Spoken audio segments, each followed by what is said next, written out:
Hello दोस्तों, नमस्कार। स्वागत है हमारे YouTube channel whole study point पर। दोस्तों, आज की इस वीडियो के अंतर्गत देखा जाएगा शिक्षा मनोविज्ञान से संबंधित महत्वपूर्ण चैप्टर बुद्धि का स्वरूप और सिद्धांत।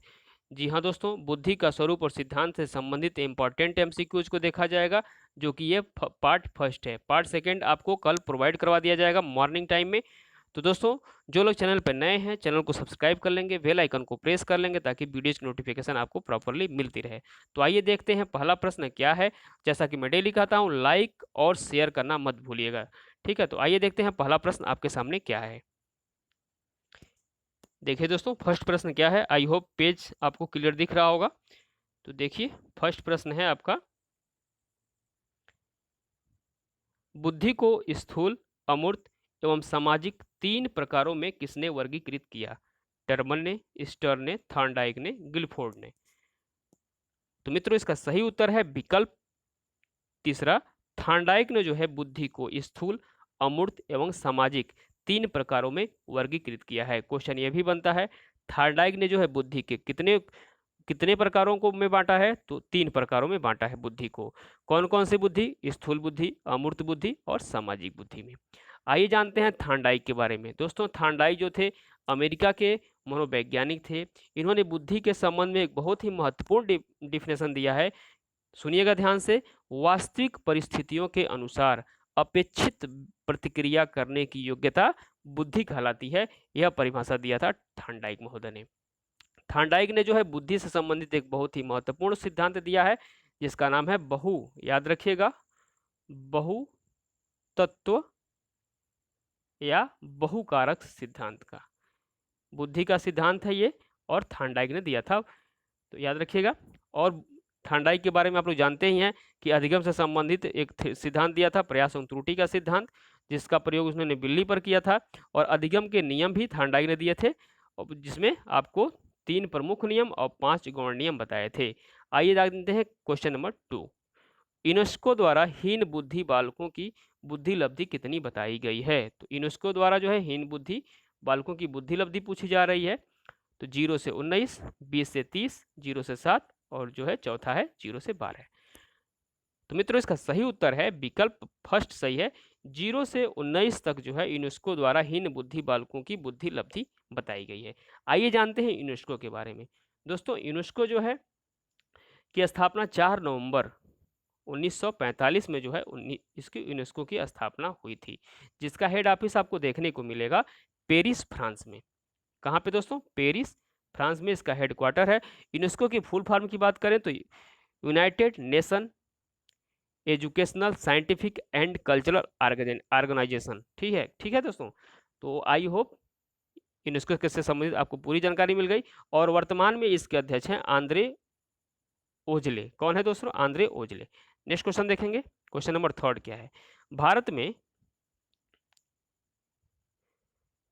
भारत में सर्वप्रथम बुद्धि परीक्षण का आरंभ हुआ कब हुआ? भारत में सर्वप्रथम बुद्धि परीक्षण का आरंभ, तो इसका सही उत्तर है दोस्तों विकल्प सेकंड, यानी विकल्प दूसरा है 1922 में भारत में सर्वप्रथम बुद्धि परीक्षण हुआ था। और किसने किया था दोस्तों?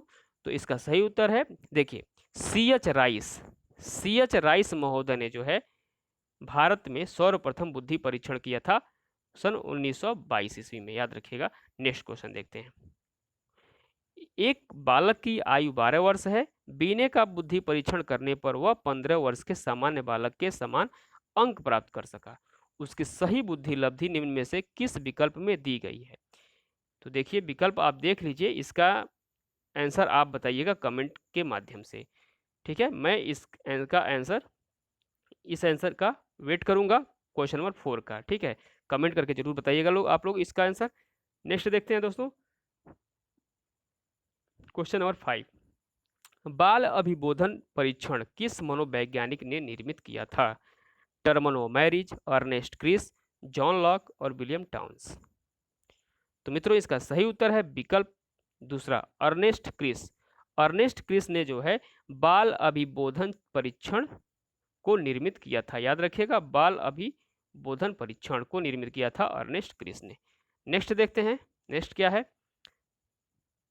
बुद्धि परीक्षण हेतु बीने साइमन द्वारा प्रथम बार निर्मित 1905 में बीने साइमन मापनी में कुल कितने प्रश्नों का निर्माण किया गया था? बहुत ही इंपॉर्टेंट क्वेश्चन है दोस्तों एमएड पर इस परीक्षा के लिए। तो कितने प्रश्नों का निर्माण किया गया था? इसका सही उत्तर है विकल्प फर्स्ट जो है इसका सही उत्तर है पहला विकल्प सही है। 30 प्रश्नों का निर्माण किया गया था बुद्धि परीक्षण हेतु बीने साइमन द्वारा। ठीक है, याद रखिएगा 30 प्रश्नों का। नेक्स्ट क्वेश्चन देखेंगे, क्वेश्चन नंबर 7 क्या है? इंद्रिय ज्ञान द्वारा बुद्धि की व्याख्या सर्वप्रथम 1879 में किसने की थी? बीने ने, थियोडर साइमन ने, विलियम उंट ने और स्पीयरमैन ने। तो दोस्तों इसका सही उत्तर है विकल्प तीसरा, विलियम उंट ने जो है इंद्रिय ज्ञान द्वारा बुद्धि की सर्वप्रथम व्याख्या किया था 1879 ईस्वी में। याद रखिएगा इंद्रिय ज्ञान द्वारा बुद्धि की व्याख्या पूछा जाता है, किसने किया था? तो विलियम उंट ने। नेक्स्ट क्वेश्चन देखेंगे, क्वेश्चन नंबर 8 क्या है? साइकोलॉजिस्ट टर्मन ने बुद्धि संबंधी विचार है, तो उनका बुद्धि संबंधी विचार क्या है टर्मन का? तो दोस्तों इसका सही उत्तर हम बता दे रहे हैं कि आपको पहला इसका सही उत्तर है अमूर्त वस्तुओं के संबंध में चिंतन की योग्यता। अमूर्त वस्तुओं के संबंध में चिंतन की योग्यता बुद्धि कहलाती है टर्मन के अनुसार। ठीक है, नेक्स्ट देखते हैं, क्वेश्चन नंबर 9 क्या है? यंत्रों एवं मशीनों से संबंधित कार्यों में दक्षता एवं रुचि कौन सी बुद्धि कहलाती है?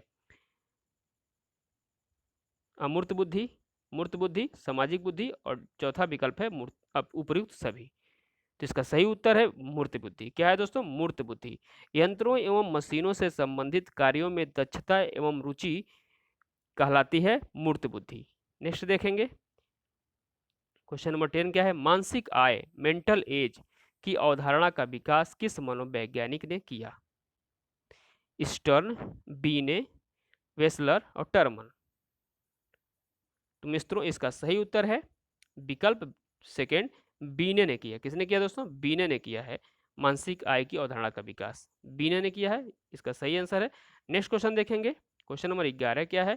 भावात्मक बुद्धि जिसको इमोशनल इंटेलिजेंस बोलते हैं का पारिभाषिक शब्द किस मनोवैज्ञानिक ने दिया?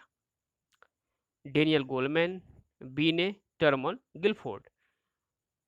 तो इसका सही उत्तर है डेनियल गोलमैन ने जो है भावात्मक बुद्धि यानी इंटेलिजेंस, इमोशनल इंटेलिजेंस को परिभाषित किया है।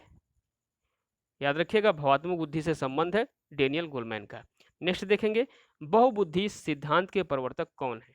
तो बहुबुद्धि के सिद्धांत के प्रवर्तक कौन है? थांडाइक, स्टर्न, थॉमसन और गार्डनर। तो मित्रों इसका सही उत्तर है बहुबुद्धि पूछा जा रहा है, तो इसका सही उत्तर है विकल्प चौथा, गार्डनर है। कौन है दोस्तों? गार्डनर जो है बहुबुद्धि सिद्धांत के प्रवर्तक हैं। यदि बात रहती बहुतत्व या बहुकारक के तो थार्नडाइक हो जाता है। यहाँ पे बहुबुद्धि पूछा जा रहा है इसलिए यह गार्डनर होगा। नेक्स्ट क्वेश्चन देखेंगे, क्वेश्चन नंबर 13 आपके सामने क्या है? बुद्धि के बहुकारक सिद्धांत के प्रवर्तक थार्नडाइक ने विशिष्ट योग्यताओं स्पेशल एबिलिटीज की संख्या कितनी बताई है? 3, 4, 5 और 6। तो इसका सही उत्तर है विकल्प 6 यानी चौथा जो है विकल्प आपका सही है। बुद्धि के बहुकारक सिद्धांत के प्रवर्तक थार्नडाइक ने जो है विशिष्ट योग्यताओं की संख्या 6 बताई है। नेक्स्ट देखेंगे क्या है?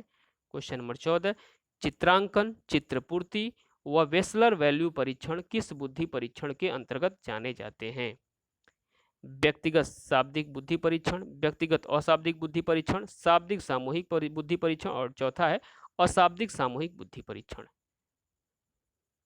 तो दोस्तों इसका सही उत्तर है विकल्प दूसरा सही उत्तर है व्यक्तिगत अशाब्दिक बुद्धि परीक्षण के अंतर्गत जाने जाते हैं। नेक्स्ट क्वेश्चन देखेंगे, गिलफोर्ड ने कौन सा बुद्धि सिद्धांत दिया?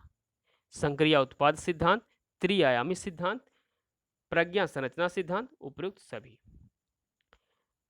तो दोस्तों इसका सही उत्तर है विकल्प चौथा, उपरोक्त सभी।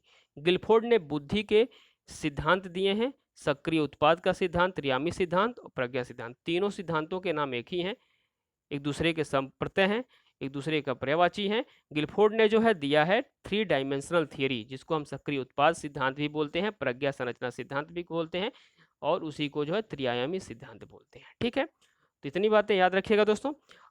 मिलते हैं नेक्स्ट वीडियो में। कल आपको पार्ट सेकेंड बुद्धि से संबंधित प्रोवाइड करवा दिया जाएगा मॉर्निंग टाइम में। वीडियो कैसी लगी कमेंट करके बताइएगा और लाइक करना मत भूलिएगा दोस्तों। वीडियो को दोस्तों के साथ शेयर भी कर लीजिएगा।